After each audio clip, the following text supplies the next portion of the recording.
How's it going, everybody? Welcome to another Monday live stream. So glad to be back with you again. This time, I'm in the studio. The normal setup, or the now new setup. Let me drop that somewhere safe. I recently changed things around a little bit. I used to do stream the other way around in this room where you had the console and everything, but for now, because I'm on a transition period of going from a wing that I'm gonna go back to. Don't worry about that, guys. I'm gonna go back to the wing. Now I'm focusing a little bit more on Midas. What I mean is, I currently own 3 Midas Pro 1, and as much as I love them, really like them, I think I'm gonna jump the gun and go into Midas HD96 Air territories tomorrow. Tomorrow I have a presentation, or let me rephrase that. If you are in the Montreal area, or even if you want to travel a little bit, I know a lot of you guys are from upstate New York that watch the channel. If you guys want to travel a little bit, there will be a demo tomorrow at AVL's headquarters. I've posted that on Facebook. I think I even posted on the channel. Go get the information. Tomorrow afternoon, there will be an event. I'm going to bring a camera. I'm going to bring some stuff. And I'm going to try to have an interview with some of the dev that work on the HD96. So again, if you have any question for these dev, you cannot make it to the show, you cannot ask them yourself. Make sure to send me a link to whatever question that you have. Post it in the chat, post it on wherever. And sorry, just checking that we're live, because it's hard to monitor what's happening there looking at the camera. But anyway, all that to say that tomorrow it's going to be the HD96 Air is going to be revealed for the first time in Canada. I'm going to take as close as I can look at it, and I'm probably going to purchase one. I just need to figure out the details. I just need to figure out how much it is. I know it's been a question that you guys wanted to know for a while. I'm going to check out the availability of it, and I'm going to check out the price and if it makes sense for me to drop that much money on a console. Because right now the thing is, I will have to sell some stuff. Speaking of selling, I still have my wing up for sale. Some people on Reverb made offer that were accepted, but they did not did the payment, so I had to put it back up for sale. Make sure to grab my wing if you want to have a wing. Mine is up there, and don't worry, I'm gonna say it, gotta be straight up. I'm only selling my wing because I either want to upgrade to the 96 Air, upgrade to the compact version, and I'm for sure getting a wing rack. So to save my back, because I'm not a rental business, I'm just a guy with a car driving around doing shows in my RV, if you watched last stream. But I just want to get something that I can carry around easier. So those will be my option, the compact and the Air. Now the compact and the rack, or the Air. I'm gonna see if if the Air is too big, I'm not gonna buy that. But Rolf has got a question here. What do you expect from the 96 Air for yourself? Something that is an upgrade to the Pro 1 in terms of plugins. Available effect in the Pro 1. I love the tone of the Pro Series from Midas. A lot of people love the tone from the Pro Series from Midas. So I expect the hair to be a good compromise for carrying it around, because I think this is the purpose of the Air. Carry it around and having most options that are probably in the wing, but in a better sonic quality. I know it's not just a clock thing, it's also the way that stuff is processed inside the console. Of course, I can connect my DL251 to my wing anytime. It's going to give me the Midas preamp, but the processing, the available reverb in those console do have something superior. But it's just a matter of, I mean, there's a reason why console that worth a lot of money cost that much, because of the stuff that is sometimes gatekeep in the sense of available reverb in the Pro Series. It took a while before we got that on the wing, and I think they did this, the VSS3, I think they had this as a selling point. And I think the Air, the 96 Air, will be an upgrade for that. Also, the amount of feature, as much as I'm not really limited by the wing, I mean, 16 stereo bus, it will have auto time align for sure. This is the Midas. You know, this is something that I believe was invented by Midas or understood by Midas. So I think it will. And just the amount of available in and out. Recently on some show, it's been the first time since I said I could have taken a wing because I didn't have enough bus. I had over 20 stereo mixes or even mono mixes. I had bus mix to do for musician with in-ear monitor. Even if I went mono, the wing still only has 20. Hear me out. Only 20 is not a bad number. It's just a thing of, if I'm getting the 96 Air, I'm also, here's the thing. We're thinking out loud. We're having fun here. Having consoles like that is going to bring me a different type of clients. Hear me out. If you are a audio provider for a city, wedding, one-off show, festival, people are looking for two things. A service, so you need to have a sound system, and depending on the gear that you have, the kind of client that you want to have is also gonna, surf in those area. In the sense of, if I'm getting more and more quality gear or sought after gear like the HD96, the HD96 Air, I'm expecting to get more higher end client. It doesn't always work this way, especially like in the world of corporate event. Clients cannot care less about what you bring as long as it works. You can have literally the cheapest stuff around, no one cares. But when you talk about doing live sounds for Ben or streaming, it's kind of makes sense to have the highest gear available. One of my plan is, I don't know if I'm going to go through with this, but I've been thinking for a while about having my RV, the one that you saw me in last Monday live stream, remodeled and have a small streaming setup where I could go into festival and live stream festival, offer the service of streaming.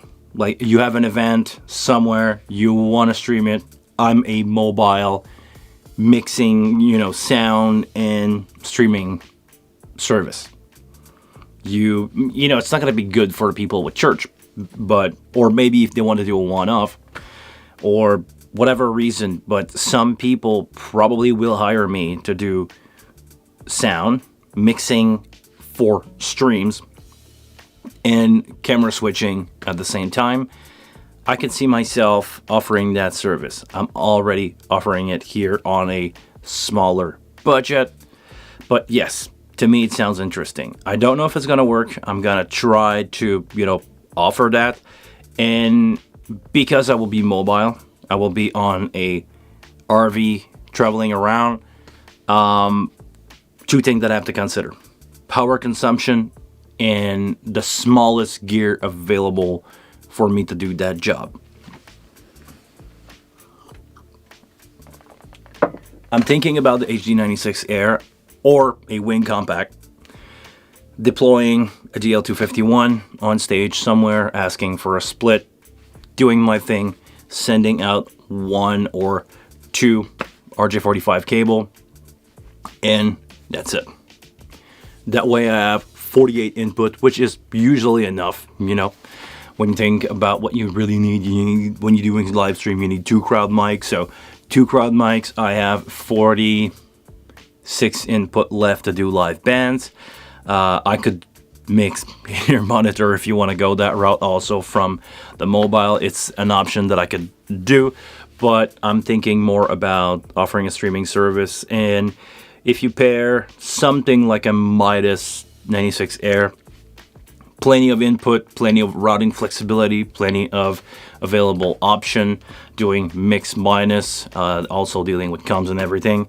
And if you add to that a Blackmagic kit of 4 to 8 cameras, even if they are, fixed cameras, I know it's not the best option. I know a cameraman operating a camera and getting some shot is the best option, but if I can do it on a festival for a budget, because a lot of people like to have hybrid event, if I can offer that and only, let's say, bring a couple of cables out of the RV, give that to my local crew, dropping the stage box, having a couple of SDI, even if I go 8 SDI, there we go. I have 1 SDI cable or 1 SDI loon, drop that. I have 1 RJ45 or 2 RJ45 cable, drop that, and I have 48 input and 4 camera. It's more than enough to do. It's more than enough to stream even a big festival. Like if you have, think about it, on a festival that you watch on TV, what you have a wide shot and you have 1 or 2 camera or maybe 3 camera changing around, 1 on top of the drummer and 2 camera operator doing their thing. I can see myself doing it. Well, I can see myself involving cameramen if needed, but the thing is, it's more expensive. I have to pay people and have to, do it with them and having. But yeah, I mean, I can definitely see it happen with cameramen. I just don't think I would travel with people for that. But if somebody say I have locally a guy that can operate, sure, there's an SDI connection. Give me some good shot. That's pretty much it. But yeah, it's one of the option. It's one of the option to have that, being a mobile streaming service. And I'm thinking about a lot of option right now. I'm questioning myself, to be honest. What am I going to do with my career at this point? Because as happy as I am doing corporate event a lot and doing Ben a lot, I don't know. I honestly don't know. I want to keep doing what I'm doing, but let's be honest, it's never been a secret, but corporate gigs pay really well, and the schedule makes more sense than doing rock band. I want to keep doing rock band, but I want to get, better conditions doing my job, and also want to reach out for bigger clients that have bigger budget. Let's be honest. I want to, make as much as I like the idea of doing it 100% for the fun of doing live sound. I'm doing that, but also if some people have the money or have the better dollar or the bigger paycheck, why should I say no to that? So I'm debating about all that stuff for now. But yes, to summarize all that, the HD96 Air is an option for me just to carry around.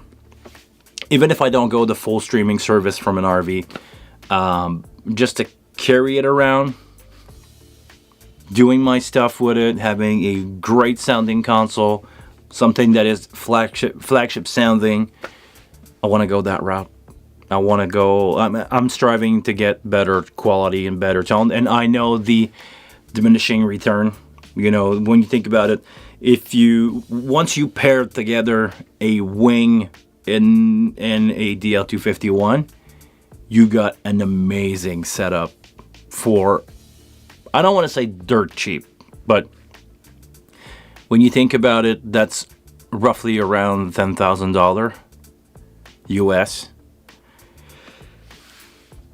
you got so much for that. You got so much for that amount of money that it's great. But because I like what I'm doing, because I enjoy having better sounding stuff. I would love to go, the Yamaha Rivage route or other high-end console like that. But for the moment, physically, space-wise, it doesn't make any sense to me.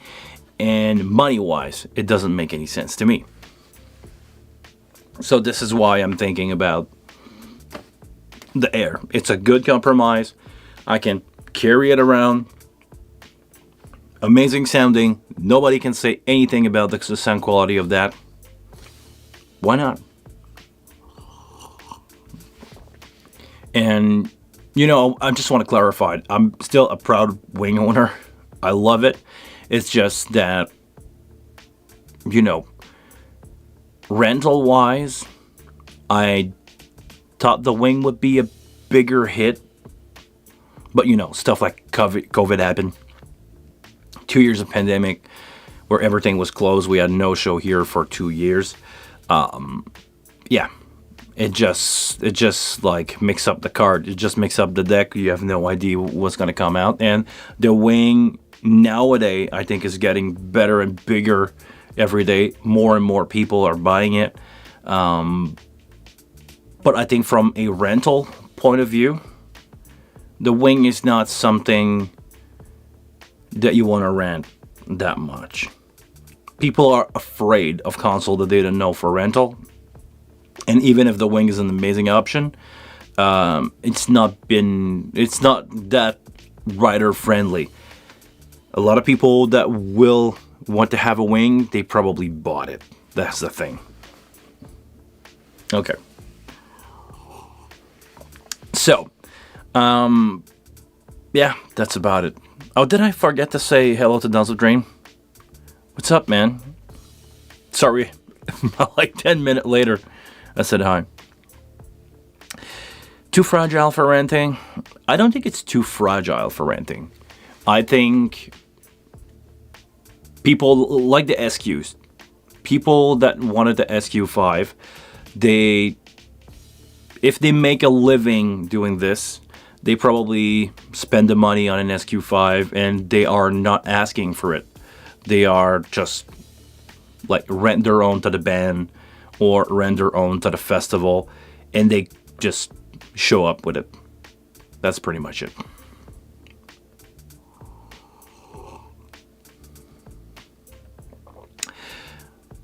Why not try to go into professional fireworks? You can also do firework with music. Yes, yes, definitely.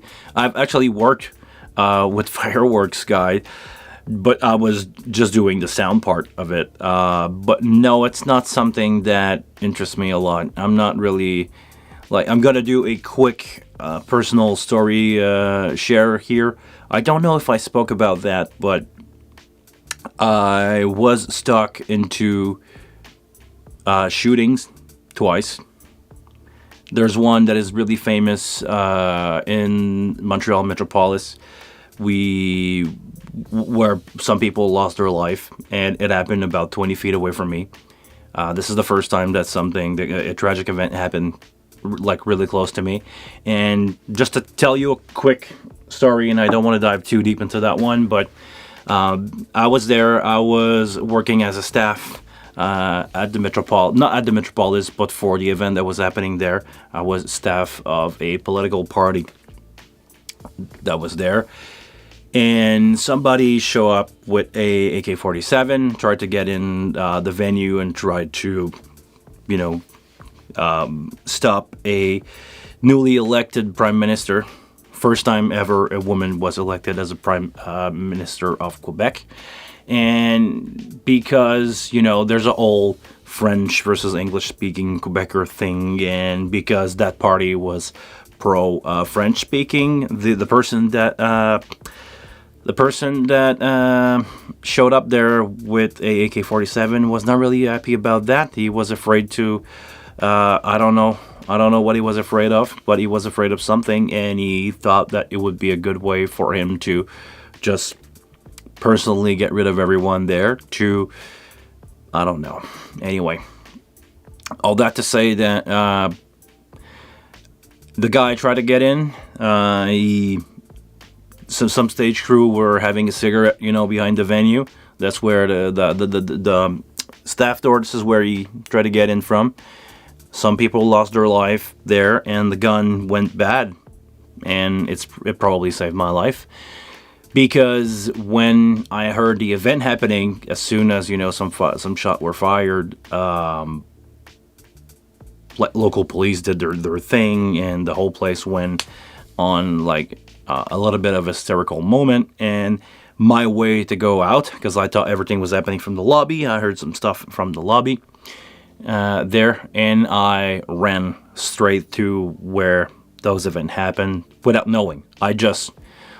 I was standing behind the PA. To me, the nearest exit was the staff door where everything was happening, and I didn't know, and I was running for my life there.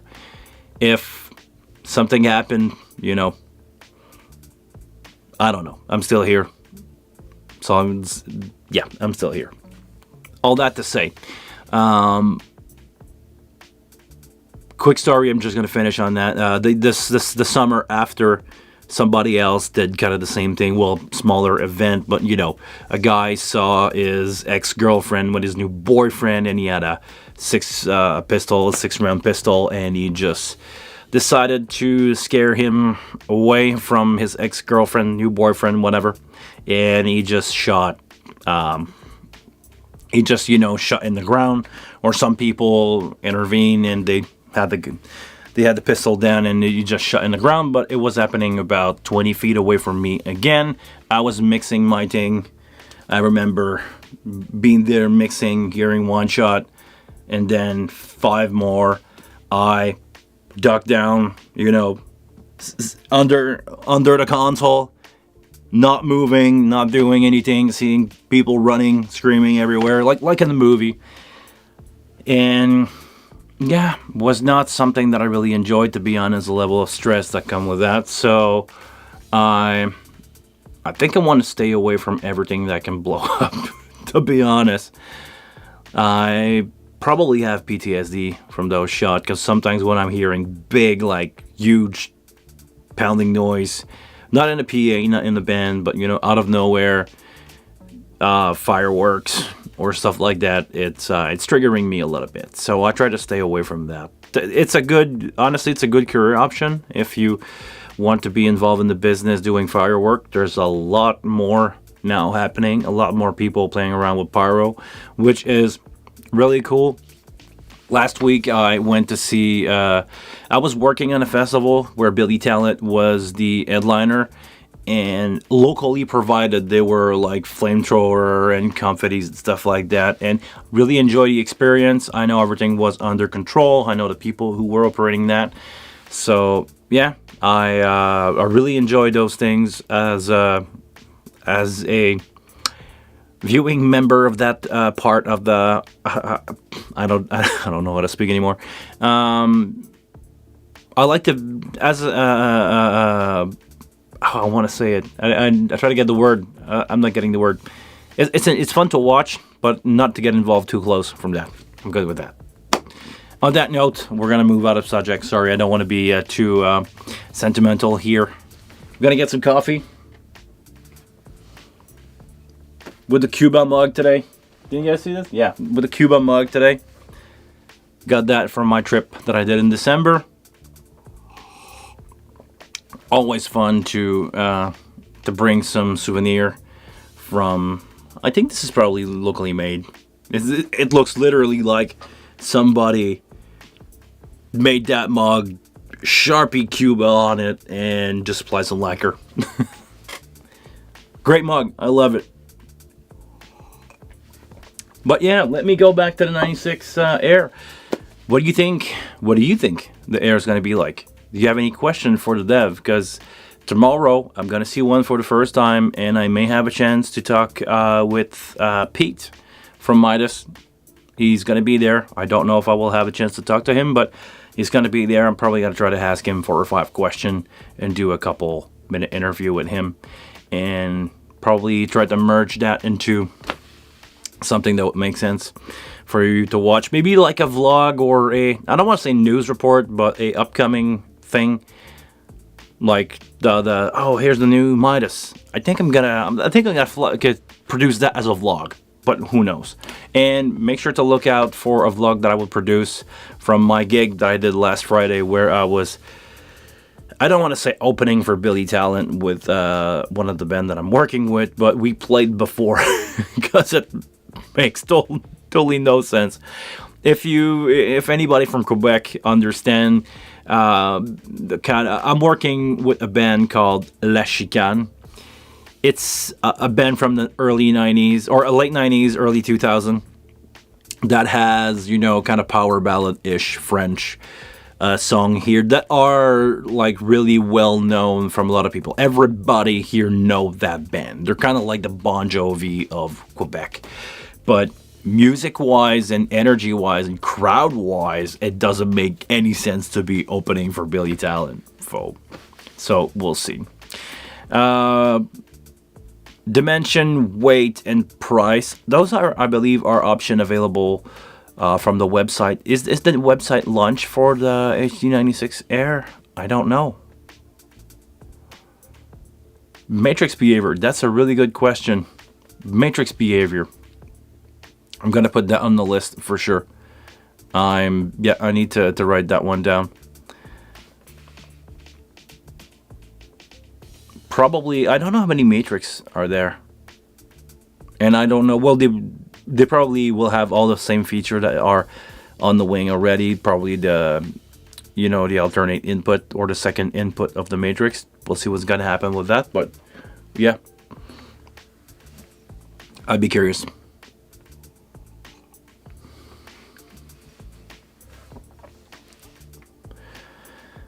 It doesn't have alternate built in. I believe there are alternate cards or alternate option, because there's 2 option card on the HD96.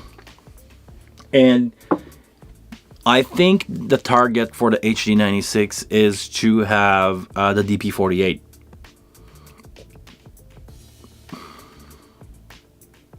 Because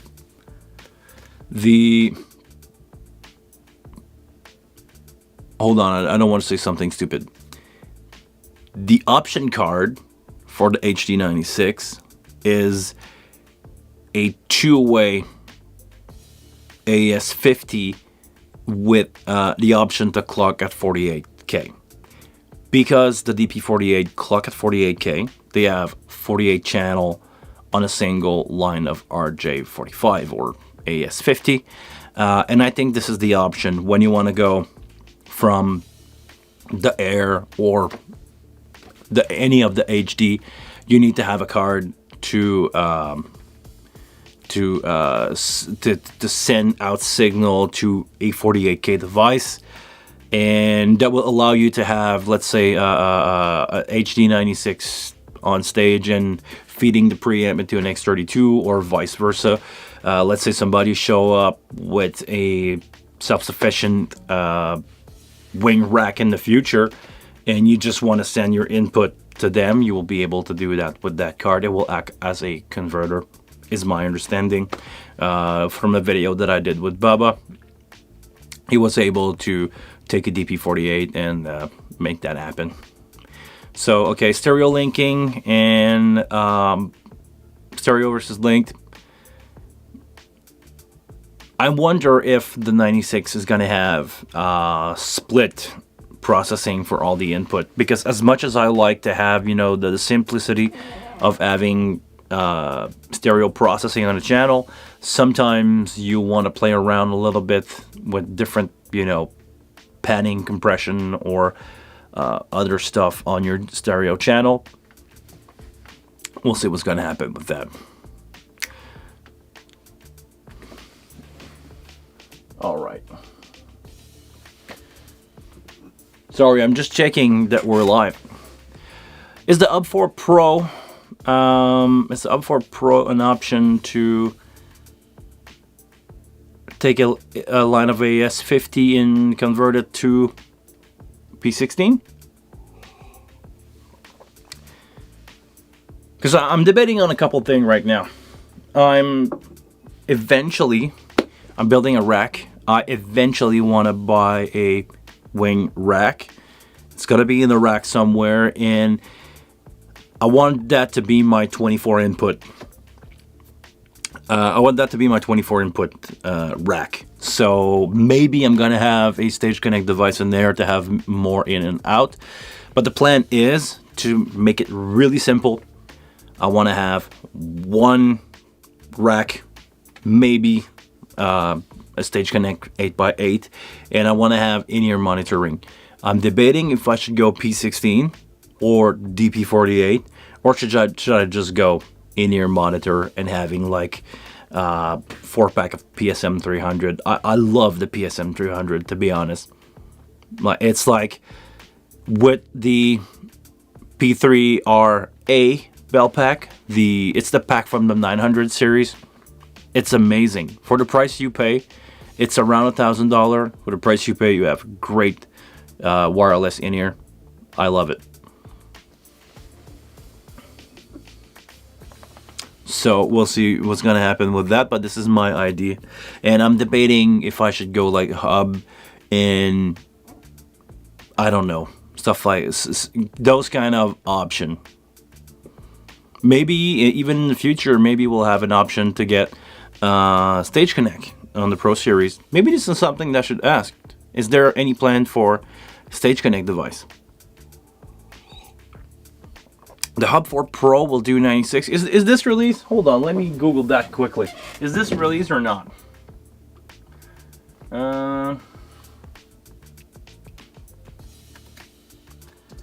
Hub 4 Pro Midas. That's the regular one, I believe. That's the regular one, I believe.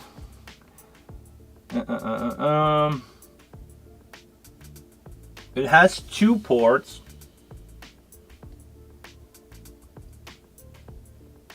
But this one is limited to only 44 or 48 or 41K. So this one is only made for X32 family or the lower clock range. Is there a Pro option?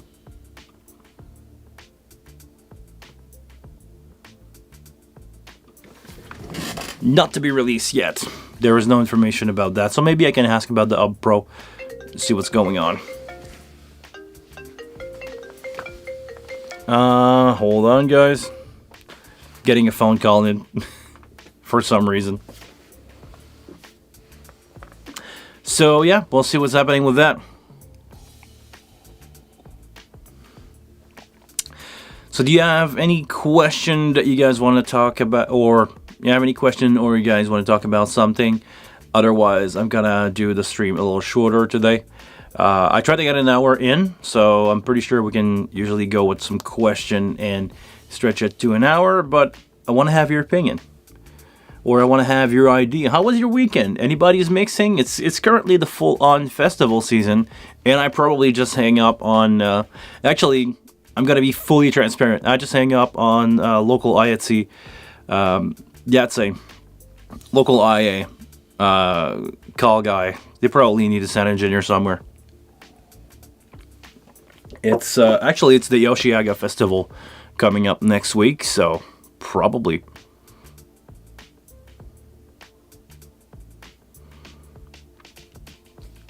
Stereo versus link. I mean, in terms of matrix behavior stuff.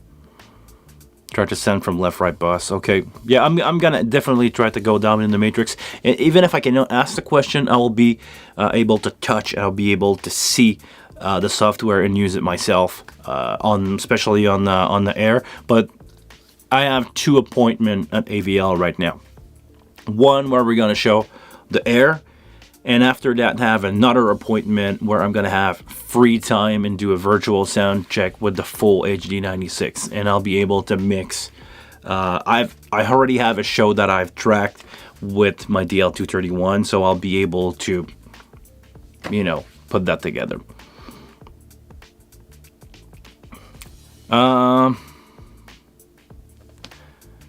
And actually, to answer your question, Don's Dream, you can just register a Midas account, and you're allowed to use the offline editor, which is the same version that is run on the console. You can run that off your computer right now. If you want to see the behaving stuff, this is an option that can definitely be done if you want to have those answer quickly. But I'm gonna make sure to check that with them tomorrow. Jack on bass, first time here. Hey, welcome, man. Always a pleasure to have new people in.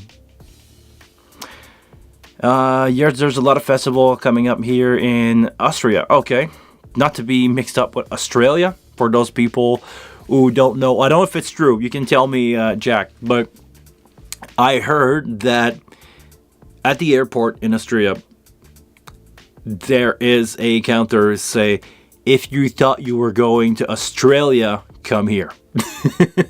Because a lot of people don't. A lot of people don't know how to spell and don't know the difference between the two.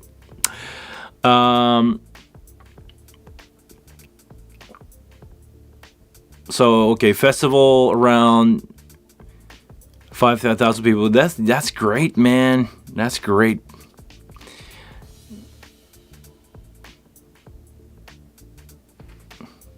I'm gonna check that out. That's a dream. Yeah, Austria in the heart of Europe. Maybe a question.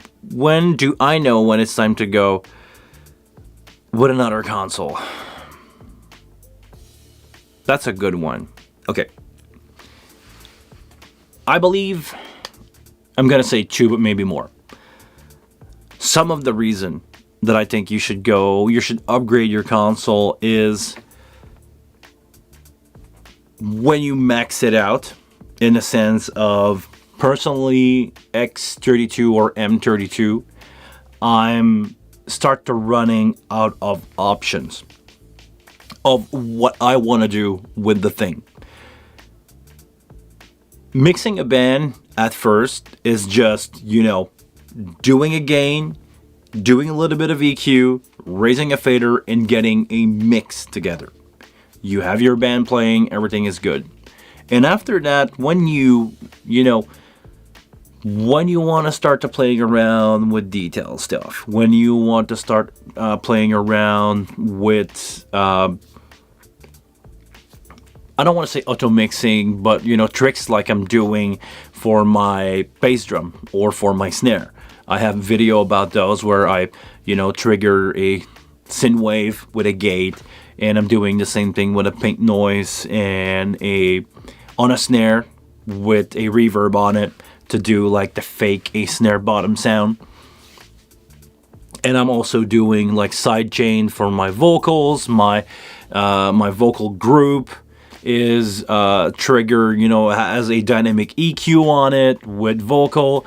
So when the singer or people sing, it's dropping the mid range out of my guitar to let my vocal go through easier in the PA, so I can ride my vocal a little lower or my guitar a little higher when there's no vocal.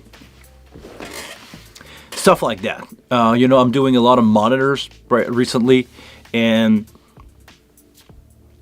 I need a bus for my crowd mic, because my crowd mic, when I'm in the mindset of a monitor engineer right now. You want your crowd mic to shut off when the band is playing most of the time, because you only want your crowd mic to be on when there is, no song being played in the middle of a song. Sometimes, the singer's gonna make the crowd sing, the band's gonna drop down, and you want to send that information to the band. But most of the time when they're playing, they don't want to hear the crowd. They don't want to hear the room. They want everything to be in their face. So what I usually do is I make a mix bus as a sidechain insert on my vocal mic. So I'm doing a mix that is going to trigger a sidechain that's going to make the mic go mute, or gonna drop the volume of the crowd mic when the band is playing. And I'm doing a mix for that, because on that mix there is not all the information. I only have, not the vocal Not the bass drum, because you know when the band is gonna do a four on the floor kick and try to get some people screaming, I don't want that to turn the crowd mic. But if my bass players start to play, or my guitar players start to play, or my keyboard start to play, or not my keyboard, because sometimes you want to have, you know, a small little intro. But I'm building a mix of stuff that makes sense to me or to my band, to make sure that when those things are playing loud, the crowd mic are going mute. Stuff like that, I cannot do that on an X32 anymore.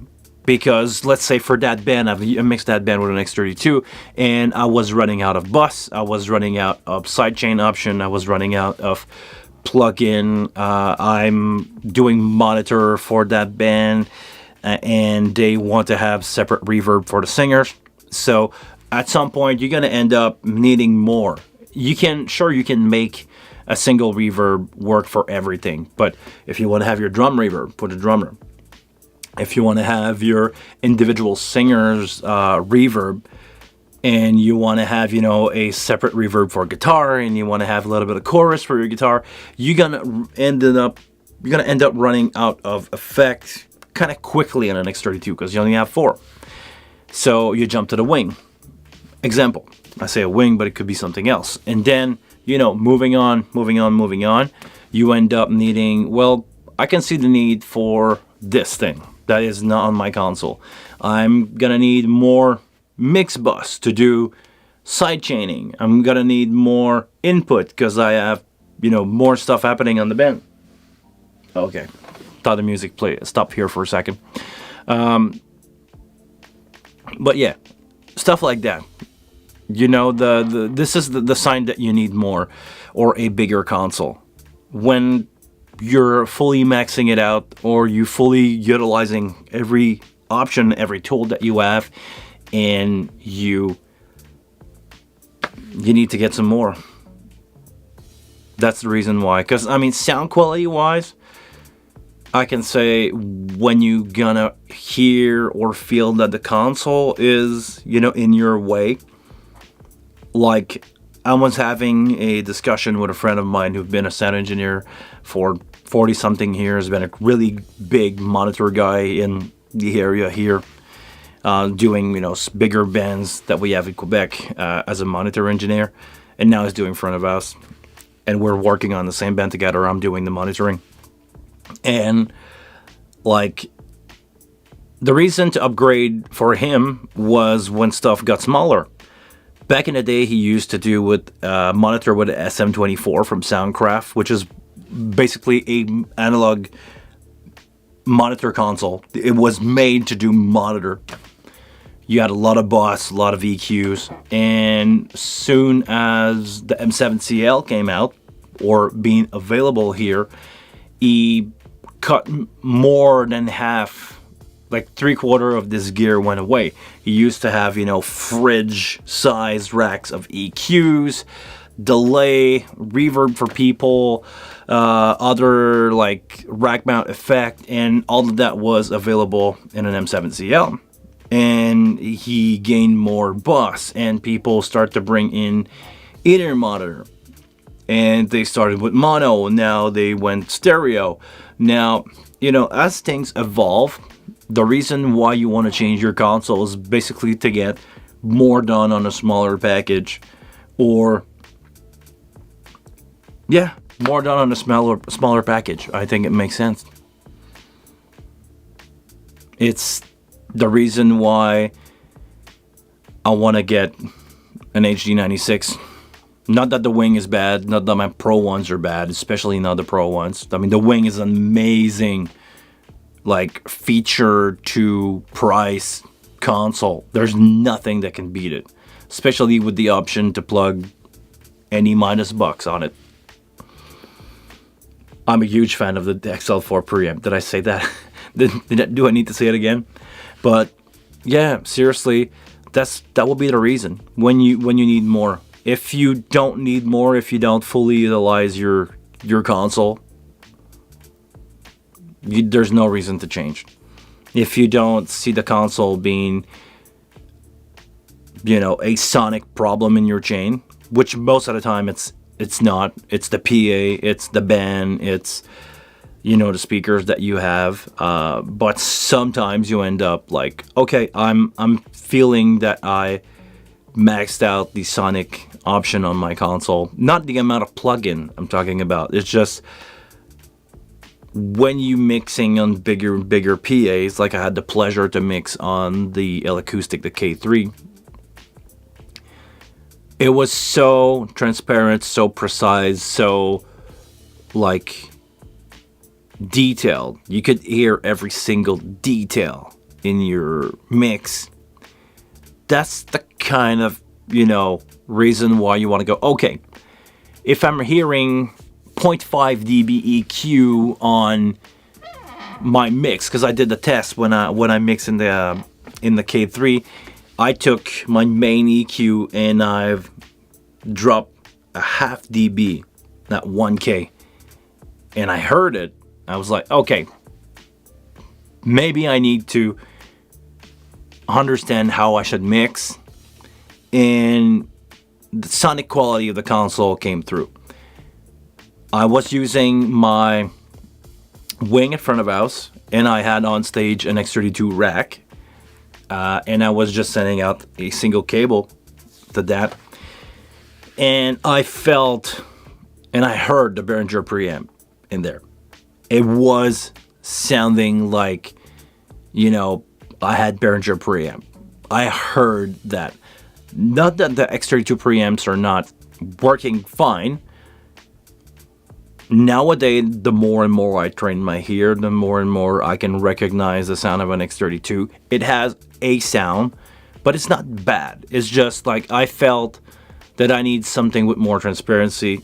This is the kind of situation where I felt like I could need a higher end, preamp. If I had my DL251, I'm sure everything would have been fine. But yeah, needed a little bit of an upgrade there.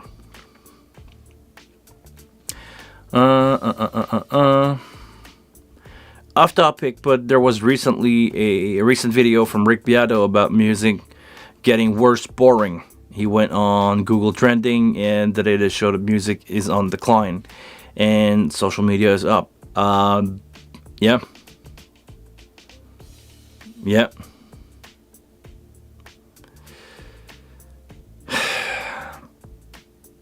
Do you feel like a lot of young people want to become TikTok influencer and the next Mr. Beast, more than musician and artist right now? A few years ago, everybody wants to be a DJ. Now,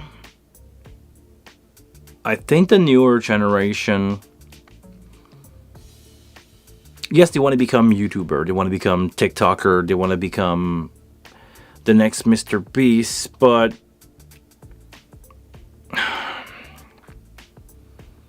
I tried not to sound like an old man yelling at cloud. Yes, I saw the video from Beato. I think a lot of people want the result, but they don't want to put in the effort. I'm in the worst situation possible for an artist that tried to make a living out of his heart here in Quebec. Hear me out. I'm surrounded by 8 million of French-speaking people. I'm in Montreal. I'm I just try to set up the situation here. If you are an artist that expresses himself in English, you will be stopped here by your peers because there is no funding, there is almost no record label, there is almost no financial help here in Quebec for English artists, English-speaking artists. I don't want to say that there is none. I'm going to say there is not a lot of them. Because here the system is built to be promoting French culture. We try to save that, we try to keep the French culture alive and not be assimilated, or try to keep the culture, a different culture that is French-speaking Quebecer, French-Canadian. We try to keep that alive, and I believe spending a lot of money on making artists from here shine and give them airplay, forced airplay on the radio and forced airplay on TV is a way to keep the culture alive, because otherwise I'm living in North America surrounded by millions and millions. I think it's somewhere around 350 million English-speaking person as their first language. So here, you can try to make it as a French-speaking artist, but you are so limited by the only 8 million people available for, even I say 8 million, it's less than that. But you are so limited here with the amount of potential clients, potential people that can enjoy your art, that I understand why people try to stay away from being an artist, because it's hard. It's really hard. Some people do it, and there's a lot of people that can make a living out of this. I'm kind of one of them, because I'm working with a lot of French-speaking, well, actually almost exclusively French-speaking artists here in Quebec, and I've been making a living out of this for the last 20 years. But it's been harder and harder and harder, and people spend less and less times going out to show, and people don't only want to become TikTok influencer or Mr. Beast, they also consume that content, which is totally left field, totally out of nowhere for us here. So I try to go back to your question. I think here a lot of young people want to be famous just for the fact of being famous, and this is not working. This is not working at all. It's never led to anybody making a sustainable career out of, 5 minutes fame. A lot of my friends went to The Voice here. I know literally 100 people that made the show, and I know maybe 4 or 5 of them that making a living now as an artist because they went to The Voice, and they perform great, and they are great, talented people. But sustaining the effort to make it as a YouTuber, as a TikToker, a lot of people want to do that. They like the idea of that, but they have no idea the amount of sustained effort that you need to put into that thing. And I myself struggle to make it out of YouTube. At some point, I was getting around 100-something subscriber a month, and I was like, okay, this could be an option. This could be, and for some reason of being too busy at work, too busy at doing other stuff, taking a break because I needed a break because I'm still working a full-time sound engineer career, even if I'm doing YouTube. And the channel suffered a lot from that because I stopped feeding that machine. You need to consistently feeding YouTube some stuff. Even if I'm doing one live of about an hour every week, it's not enough for YouTube. YouTube would love to have me live 24/7 and also releasing a video a day. I'm not saying that you need to do that to be a full-time YouTuber, but if you want to become the next Mr. Beast, because I'm not going to talk too much about TikTok, I'm not there yet, and I think I'm going to go there eventually. Actually, I need to have a conversation with a friend about starting a TikTok and the kind of content that could go on TikTok. But yeah, it's all about marketing strategy. Even myself, I have to think now as somebody who wants to do YouTube. Sure, okay, you need to think about your marketing strategy for your stuff. The kind of video that I'm doing. Sometimes I stop myself from doing a video because I don't think it will be viable. I don't think it would make any sense. It's so hard to keep feeding the machine and keep being relevant. kids nowadays that want to become, TikToker and influencers. It's the same kind of people that in the 90s bought a guitar and thought they would change the world, like Nirvana did, or like, every band that you want. It's the same kind of dream. A lot of people bought their cheap Epiphone, like the one that I have right there. This is an Epiphone Special 2 guitar. You could buy these in a kit with a really bad sounding amplifier, and it's not gonna make you any good of a musician. Well, actually, if you're a good musician, you can play that. This is actually the reason why I bought this one.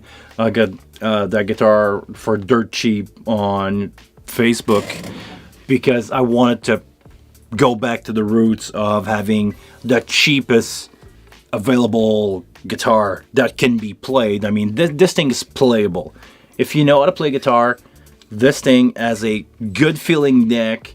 It's going to be in a fully playable condition. It's going to be out of your way if you want to play. But all that to say that a lot of people bought a guitar and a practice amp and thought that they would revolutionize the world of music. And I think it's the same thing with people try to be TikToker and influencer. The kids nowadays want to get the fame out of that, but they don't want to put the effort, or they do not have the right mindset of commercializing yourself. Because, and it's funny because I had that conversation with some friend of mine recently, actually last Friday. She's writing a new album, and I was like, okay, you need to be 100% focused about putting your heart out on a record until recording that record is done.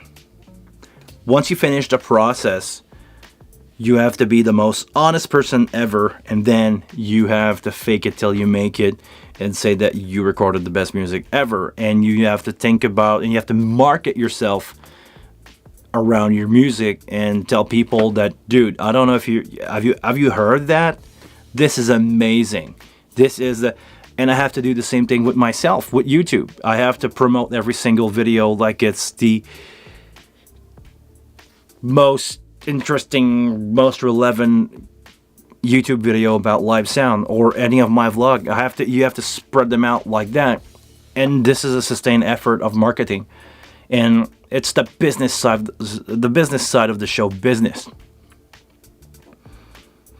I believe that. And to go back to your question, yes, I think people are more interested into staying at home and watch Netflix if you don't give them good quality content. That's going to be the same for TikTok and YouTube. If you have quality content like a Mr. Beast, because when you look at his video, this is produced like a TV show. If you're doing TikTok and any platform, every social media, like you need to have a professional approach to make that a living. And people that want to watch that stuff, want to actually watch, the expectation of the crowd is really high. And this is, something that I have to keep in mind. And yes, it seems easy to just take your phone and do a quick, video. Sometimes you get lucky, like that Huck Twa girl, but you get something viral. You get something that is stupid. But even now, I've been saying that joke, and it's already feeling old. And it's been like a month since that grab onto the internet, and now it's gone. I mean, somebody else is there to replace it, and the joke is not fun anymore. So it's a hard thing to think about being an influencer and being an artist. It's a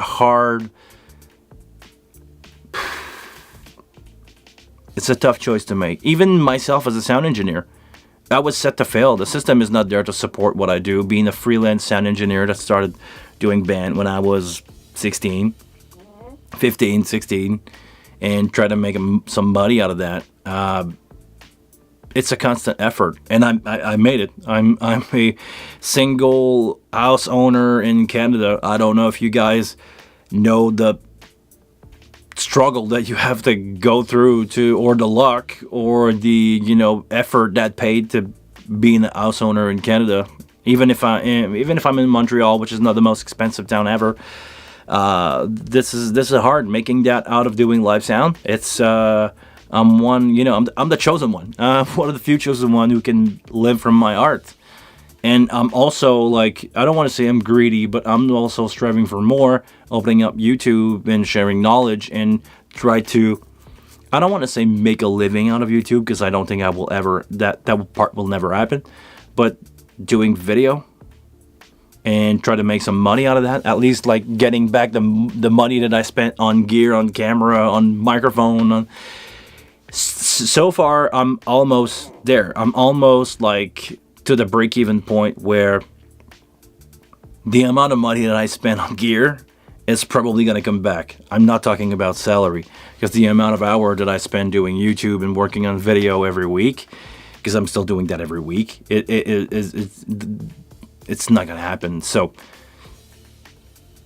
the message basically to anyone that tried to make it out there as living from an art form, influencer, music, whatever, is sustained work is going to pay out. But it's a matter of being at the right place at the right time and never giving up, and reinvent yourself and changing your craft and learning new skills to be as sufficient as possible, and also try to fight the fact that we're going on a total art crash. Like, the devaluation of art is real. Stuff like Spotify, stuff like, Netflix, that tell people, or that give access to the customer for almost nothing money wise, every month. You spend $30 a month, you get all the music in the world, and you get the full Netflix library available at you. So it's devaluing art.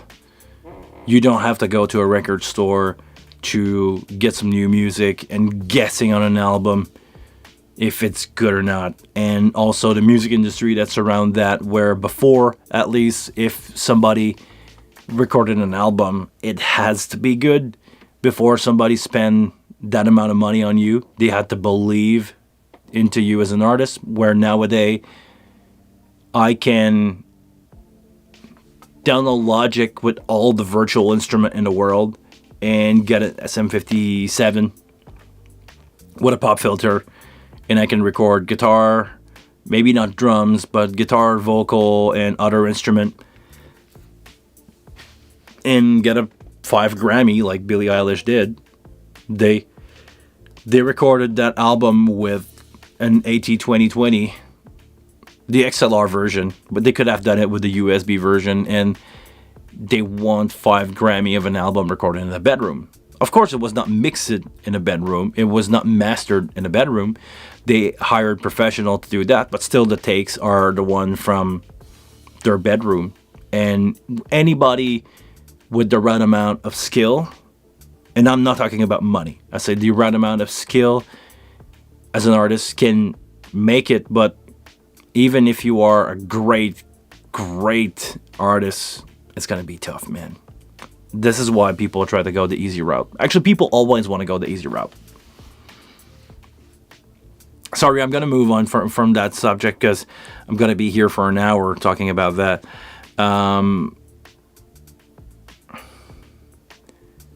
Let me say, Does a Dream, no downward expanders on channel. Okay.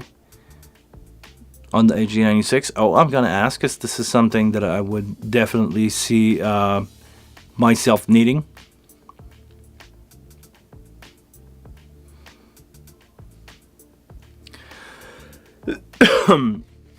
Speculating on the Aventus Solo at the moment. Okay. I'm rocking a Soundcraft. Sorry. Soundcraft SEX 1 and 2 at the moment. And yes, the compressor are not great. It's very hard, especially on vocal. Yes, I work with the SI. Sorry, I say SE, but it's SI. The SIEX. I've worked with the SI and the other Soundcraft, which is the. I worked with the SI2, I believe, which was probably one of the worst hardware I've ever seen on a console. It was just like breaking in front of me out of nowhere. People complained about Behringer, but I mean, the SI2 was probably the worst hardware I've ever seen. Screen was getting like dead pixel, like out of the box, and the display on the channel were not working, and the fader were breaking on you, and they were getting stuck, and like that one flew under the radar, but it could have hurt Soundcraft a lot. They were like the worst hardware I've ever seen. I'm gonna be careful of my word here, but yeah, POS. The Aventis Solo, I believe, is not a bad option. I didn't mix on the Aventis, but what I heard out of it is great. If I'm not mistaken, is it, because I've worked on D-Live, is it the same kind of software? If it is, I'm not really a fan of the UI. I mean, the graphics on the console is not something that should be your first point to look at. You know, you're doing sound with your ear. But if you give me the option to have a good-looking interface, yeah, I will take it for sure. But yeah, it's I believe the Aventis Solo is a good format, and I believe it's, if you match it with the good sounding preamp from Allen and Eat, it should be fine. Have you tried the Studio Live from PreSonus? I've tried the first version of the Studio Live. Is it the Studio Live 24? Hold on. Let me Google that.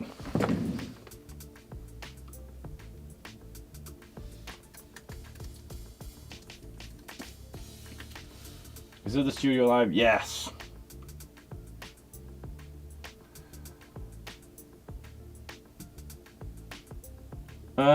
Is it that one? No, hold on. It's the older one.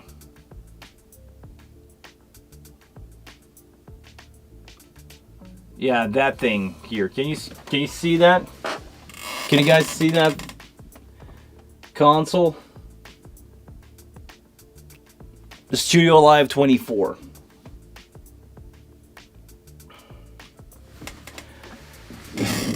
Probably one of my worst experiences doing live sound with a console.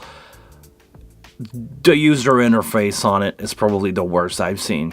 And I've mixed with Yamaha 01V, the gray one, and I've mixed with Yamaha 03D, which were really bad, to be honest, but practical but really bad. But the PreSonus stuff, I was not impressed by the overall sonic experience, and especially not the UI. I'm not a big PreSonus fan, to be honest. My experience go back to the FirePod days, where I spent, you know, a couple $100 on an interface, and no, it was not. That was not it, to be honest. Not working that great. Not for me. I'm not saying about the new stuff. I didn't try out the new stuff from PreSonus. They probably made some fine stuff. I mean, every manufacturer now if you compare that to the analog days, they make great sounding console. Even something like the Touch Mix from QSC, the Air, the Behringer, the XR18 is a great sounding console versus what you had. If you compare it to the Mackie 1604, which is one of the first console that I ever had, Mackie 1604, you had low, mid parametric, and bass, and you had 16 fader, really, really small console. It was great to do in your monitor split, but I mean, the preamp quality was not that bad, but it was so limited. Like only 4 aux, 4 subgroups for some reason, mono subgroups, of course. But yeah, the Sonos, the Studio Live, the X64 Tree, I don't have any experience with that, to be honest. And from my understanding, I believe the Wing will be a superior option. From my understanding of the product, I didn't try it, but I think for price-wise, I think the Wing has more option. I could be wrong, but I need to do my homework on that. I'm not for sure. I don't know for sure what's the deal with the Studio Live 64S3. It's probably better than the Studio Live that I tried.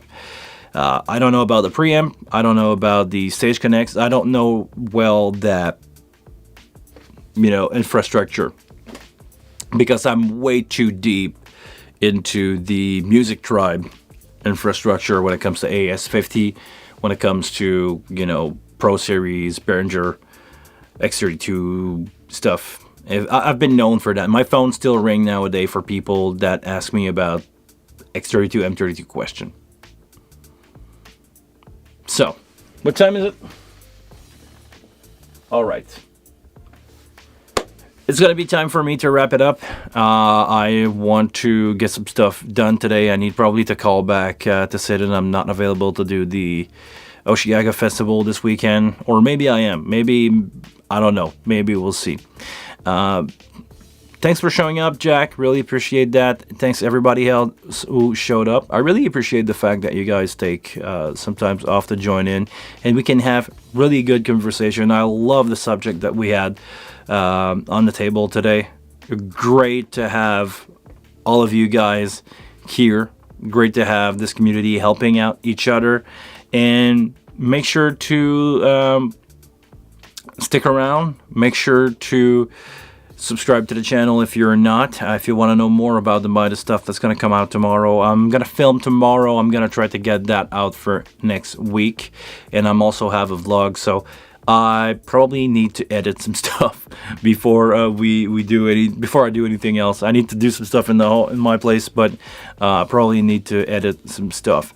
So I'm gonna go do that, guys. Thank you very much for being part of this community again. And until the next one, I want you guys to please take care of yourself. And I see you next Monday, or in a vlog, or in the next video. Be safe. Take care of yourself. See ya.